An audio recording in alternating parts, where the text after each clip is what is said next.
Hey guys, Argent here. Now, this isn't meant to criticize anyone in particular. God knows I'm guilty of this. I'm not trying to excuse myself. I'm guilty of this on an almost daily basis. But I think it's important because one of the promises I made to you when I started this channel and I've tried to keep to is to be real. The me you get here is pretty much the me in real life, albeit I'm a bit more loose because I don't have to worry about, people arresting me or losing my job, at least to the same extent. So I'm just trying to be real here. So as you may have guessed from this title, we're going to be talking about counter signaling in an echo chamber. Now, what is counter signaling? Counter signaling is when you... Signaling in general is kind of when you do something and it's a heuristic for something else. That may not make much more sense.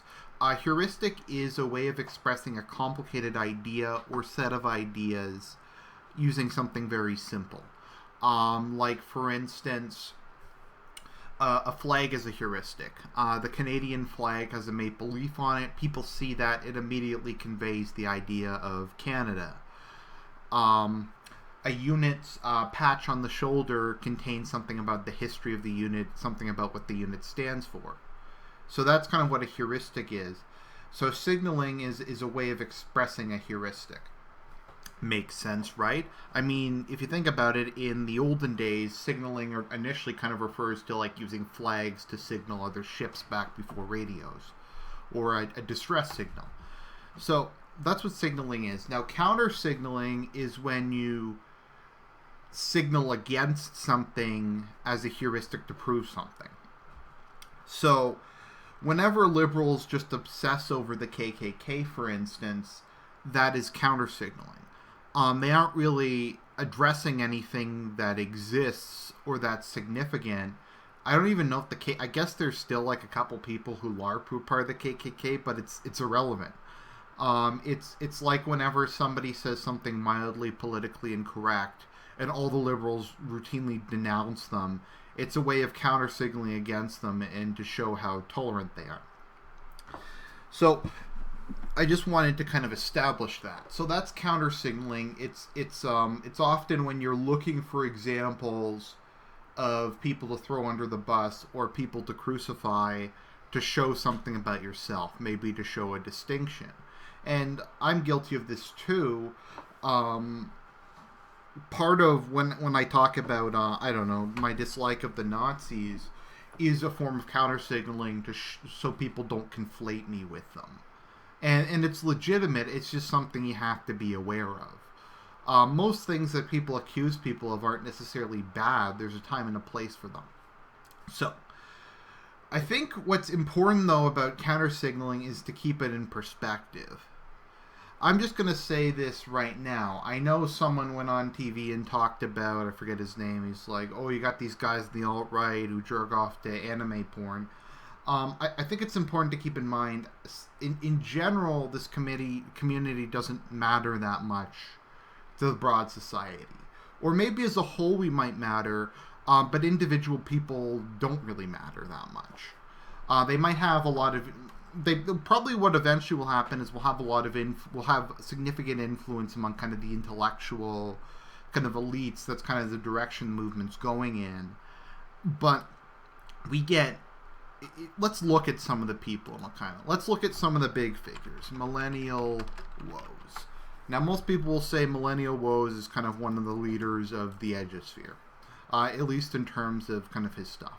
Let's see, how many subscribers does he have? 15,000. That's pretty good for an edgy channel. That's probably near the top, I would imagine. How many does Christopher Cantwell have? Let me just look. 15,000. Maracu has less than... So that's kind of the area we have. These are the upper tier kind of people who we consider kind of famous or well known in the area in our region. So let's see, how many views does Millennial Woes have on average? About 3 to 10,000, probably average around 4,500 or so. And like I said, I'm not trying to criticize them, I'm just trying to put things in perspective. Okay, so a lot of the people who watch these will go out and be activists or will go out and spread the word. So I guess you could say we have quality over content over quality over quantity. But let's look at some other people. Arini has 12,000 subs. Once again, pretty good. He gets about 1,000 to 3,000 views per video. I myself have, let's see here, I just reached 1,000 subs. I get probably 200 to 500 views per video, depending on what it is and how effective I optimize the search. I'm pretty happy with that, especially considering I had like 50 subs this time last year. But my point is, while most of us are growing, let's just look at some of the other channels I'm subscribed to. So let's see here. So we have Sons of Kojima. They're really kind of big in the video game sphere. They have 5,000 subscribers and they get 15,000 views. We have one of the $1 Million Extreme ones. They get about 40,000. We have E. Michael Jones, who's really big in kind of the edgy Catholic sphere. He's influential, but he only can get like 2,000 views per video. Steven Crowder gets significantly more. Creepypastas, let me look up Mr. Nightmares. Or not that Nightmare, Mr. Nightmare. The Creepypasta guy. So he has 1.5 million subscribers, and he regularly gets well over 1 million subs per video. 1 million views per video. He per video probably gets more views. Let me see what Arani's total is. He on one video gets about as many views as Arani has ever had since he started his channel. He probably gets on some of his videos more than pretty much every edgy channel on YouTube combined since they started their channel. We have another I like creepypastas. Darkside Phil is like a legend in the internet, and he can barely get 10,000 views per video on his new channel. His Let's Plays get maybe like 700-800 views. So why am I doing that? Why am I demeaning these people for getting fewer views? I'm not really demeaning them. I'm just trying to put things into perspective. Let's see here. Anything on Animal Planet is probably exceeds the total number of people who have ever watched The Daily Show. And I'm including repeat views with that. So, why am I saying all of this? Look, The Daily Show, the YouTube version, which I know is not very popular, and this is obviously gets maybe 2,000 to 5,000 views per thing. So my point is that this is a very small community, and it's not representative of the broader society. It's not even representative in a lot of countries of the broader far right.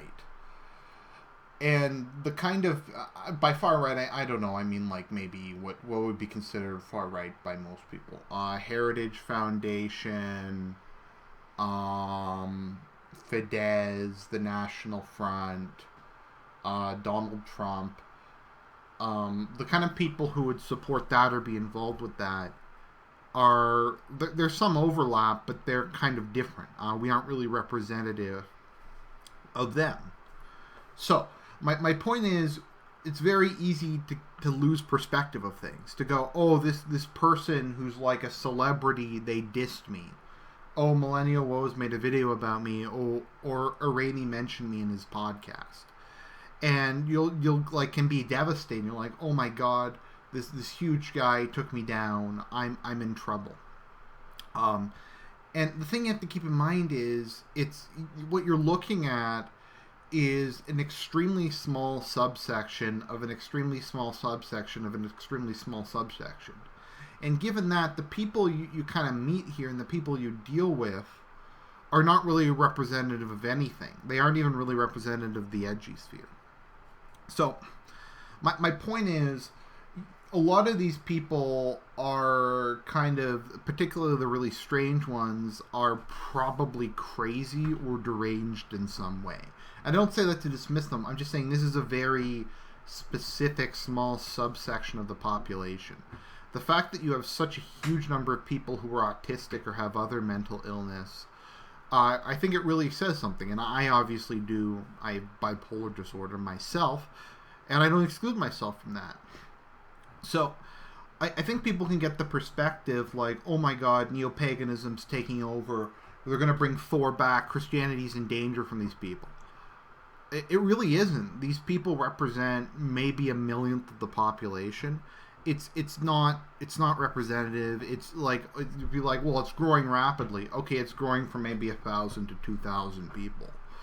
I doubt it will. If it's ever going to be relevant, Wodenism, it's going to take like hundreds of years. It's in this community there might be a much higher proportion than the general population. But does the general population know who Millennial Woes is? The general population doesn't even know who Sargon of Akkad. How many views does Sargon get? I know Sargon's not exactly. Okay, he has 400,000 subs, which is amazing for a political channel. And he gets maybe 200,000 views. And I would say almost no one. You would have to like do like thousands of people to try and find anyone who's even heard of him, let alone knows anything meaningful about him. So there's like a bunch of people in this community who are overrepresented. And okay, so we have like rad trads, we have like uppercase T traditionalists, kind of the Evolacan Gunan guys. No one knows who Evola is. And I'm not saying this as an insult, I'm just saying it as a fact. No one knows who the hell Evola is. If you go up to someone on the street and like, what do you think about Evola and uppercase T traditionalism? They're going to be like, what the hell are you talking about? You have the, as Abstract calls them, the meth guys, the more extreme than Hitler guys. Do you think if you went up to like the average person, you started explaining how like Italians and Spaniards are actually miscolored Africans, you think like anyone, even like the far right in most countries, are going to be like, yeah, that's totally on, or would have even like heard of that kind of idea? No, it's not. It's an echo chamber. It's an echo chamber where these people are massively overrepresented, and they don't really have any impact on the broader society. I remember, I think it was an AmRan when someone asked Ramsey Paul, do you think we should get rid of Christianity and replace it with a pro-white neo-paganism? And Ramsey Paul said no, and everyone clapped. It's like there are a couple people who like to LARP with stuff like that, and I LARP too from time to time, but they don't really represent anything broader than that. So people might go, well, Argent, that's not really, that's not fair. That's, you're demeaning these people. Yeah, it's just, I guess I'm just saying, it's very easy to get a false impression.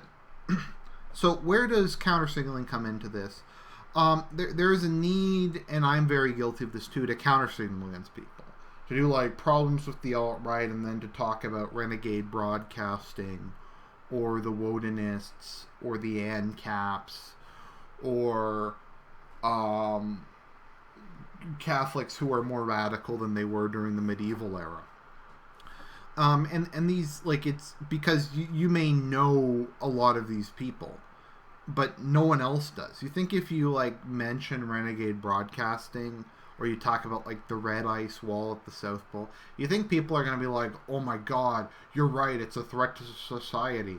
No one knows who these people are. No one knows who I am. So you can do videos like counter-signaling against me and going, oh, I'm not like that Argent guy. That Argent guy's a cock. Okay, you can do that, but no one cares. It's an echo chamber. You're playing to a very small audience. I just think that's important to keep in mind, because a lot of people are like, will go, oh my God, everyone in this movement, everybody in the far right is some kind of one-drop rule Puritan, or everyone's a neo-pagan. Most people in this sphere don't even have their own channels. They don't even like post in the comments section. So there's never been an attempt to really do a representative sample of any of this. And the people who tend to have the extreme opinions tend to be the most radical. Generally speaking, the more marginal your opinion is, the louder you have to yell it, because otherwise nobody knows about it. So I just wanted to bring this up. I think it's something to keep in mind. I'm sorry if As I said, I'm guilty of this myself. Everybody have a good day, and I'll talk to you later.